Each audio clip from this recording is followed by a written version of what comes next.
छिंदवाड़ा में एक बार फिर राजनीतिक दल मेहनत करते हुए दिखाई देंगे। मामला है अमरवाड़ा विधानसभा क्षेत्र के उपचुनाव का। आज निर्वाचन आयोग ने पूरा कार्यक्रम जारी कर दिया है। इसके बाद राजनीतिक दल के नुमाइंदे भी बैठकों में लग गए हैं। बकायदा भाजपा के नेताओं ने मंडल स्तर पर तैयारियां शुरू कर दी है। इतना ही नहीं, कांग्रेस के पदाधिकारियों ने भी आज जिला कांग्रेस कमेटी कार्यालय में बैठक लेकर उपचुनाव को लेकर अपनी एक्सरसाइज कर ली है। कहना बड़ा साफ है कि उपचुनाव अमरवाड़ा में एक बार फिर गहमा गहमी के साथ होगा।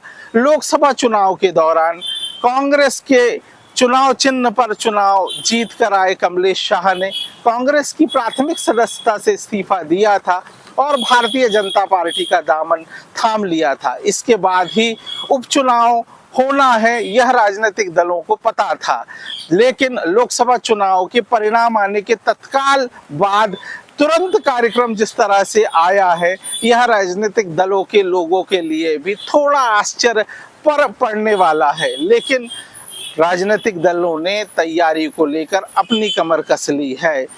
अब यह देखना होगा कि अगले एक पखवाड़े में किस तरह से राजनीतिक गहमा गहमी अमरवाड़ा में रहेगी। अमरवाड़ा विधानसभा क्षेत्र में अक्सर त्रिकोणीय मुकाबला देखने को मिलता है। भारतीय जनता पार्टी, कांग्रेस और गोंडवाना गणतंत्र पार्टी के बीच में यहाँ त्रिकोणीय चुनाव होता रहा है। बीते 5 विधानसभा चुनावों पर नजर डाली तो यहाँ त्रिकोणीय चुनाव बेहद रोचक रहा है। इन 5 चुनावों में एक बार गोंडवाना, एक बार भारतीय जनता पार्टी और 3 बार कांग्रेस को जीत मिली है। उपचुनाव को लेकर निर्वाचन आयोग ने कार्यक्रम जारी कर लिया है। आप विधानसभा अमरवाड़ा के प्रभारी हैं, कांग्रेस की क्या तैयारी? कांग्रेस अपनी पूरी तैयारी के साथ है। वो कांग्रेस का परंपरागत क्षेत्र रहा है। अगर उस क्षेत्र की अगर हम बात करें तो मात्र 2 बार भारतीय जनता पार्टी, वो भी एक बार राम मंदिर की लहर में 1990 में भारतीय जनता पार्टी जीती थी और एक बार 2008 में कांग्रेस से एंड टाइम पे गए हुए हमारे पूर्व मंत्री प्रेम ठाकुर वहाँ से विधायक बने। उसके बाद वहाँ लगातार परंपरागत कांग्रेस हमेशा वहाँ चुनाव जीतते आई है। हमने अभी हाल ही में 4 महीने पहले विधानसभा का चुनाव लड़ा था, बड़े मार्जिन से हम चुनाव जीते थे। अभी हमने लोकसभा भी चुनाव लड़ा है। तो इस चुनाव को, वो कांग्रेस का परंपरागत क्षेत्र है, कमलनाथ जी का क्षेत्र है और हम उस चुनाव को जीतेंगे। अमरवाड़ा जो है, विधायक कांग्रेस के थे, उन्होंने इस्तीफा लोकसभा चुनाव में दिया और उसके बाद भाजपा ज्वाइन किया। वो लगातार 3 बार से वहाँ विधायक रहे हैं। अगर वो भाजपा के प्रत्याशी होते हैं तो कांग्रेस के लिए कितना कठिन रहेगा और ये घटनाक्रम को कैसा लेते हैं? नहीं, ये वो भारतीय जनता पार्टी में गए हैं, वहाँ कांग्रेस जीतती है। अगर अभी हम विधानसभा लोकसभा से अगर आप उसको देख रहे हैं तो लोकसभा में चूंकि पूरे जिले में हम कुछ हमारी गलतियाँ भी थी, हम उसको स्वीकार करते हैं। हार की हम अभी समीक्षा कर रहे हैं कि हम पूरे जिले में किन कारणों से हारे। पर उसके बाद भी जिस क्षेत्र से राजा कमलेश शाह आते हैं, हर्रई जो ब्लॉक उनका गृह ब्लॉक है, उस ब्लॉक में हम हमारे 78 बूथ आते हैं, उसमें 57 बूथ जीते हैं। वहाँ 3000 की उनसे जीते हैं हम, 3000 वोटों से वहाँ पे भी। और वहाँ जनता नहीं जीतती है, वहाँ कांग्रेस जीतती है, कमलनाथ जी जीतते हैं। और प्रदेश कांग्रेस ने भी आज ही इस चुनाव को लेकर के प्रभारी नियुक्त कर दिया है। प्रदेश कांग्रेस की ओर से पूर्व मंत्री सुखदेव पांसे जी उस विधानसभा चुनाव के प्रभारी रहेंगे। वो भी आने वाले 2 दिन के अंदर आकर के जमीन जाकर के बैठक लेंगे। अमरवाड़ा विधानसभा उपचुनाव में भारतीय जनता पार्टी चुनाव के लिए पूरी तरीके से तैयार है। भारतीय जनता पार्टी हर समय, हमारे कार्यकर्ता पार्टी के लिए समर्पित हैं और चुनावी मोड में रहते हैं। और अब जो 10 जुलाई को अमरवाड़ा का उपचुनाव होने जा रहा है, उसमें निश्चित रूप से भारतीय जनता पार्टी का कमल अमरवाड़ा विधानसभा क्षेत्र में खिलेगा और हमारे भारतीय जनता पार्टी का विधायक अमरवाड़ा विधानसभा क्षेत्र से 50,000 वोटों से अधिक से जो है विजयी होगा।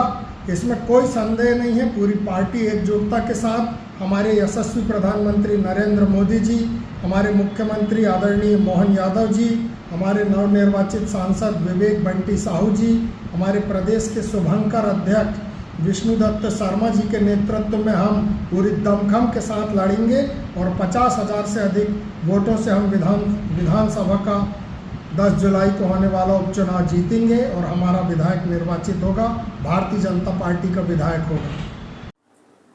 छिंदवाड़ा में अमरवाड़ा विधानसभा में बाई इलेक्शन होना है, उसको लेकर निर्वाचन आयोग ने कुछ कार्यक्रम जारी किया है।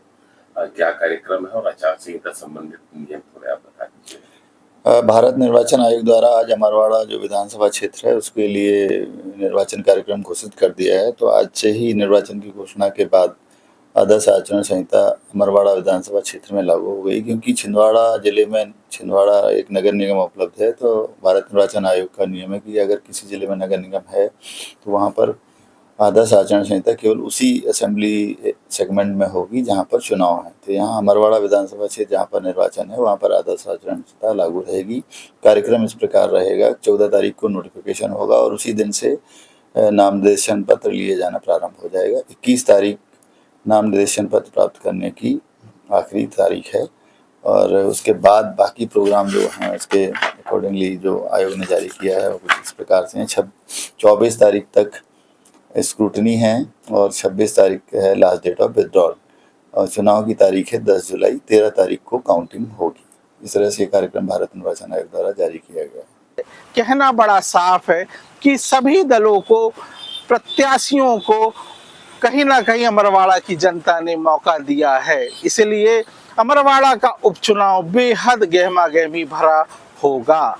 अजय द्विवेदी, IBC 24, छिंदवाड़ा।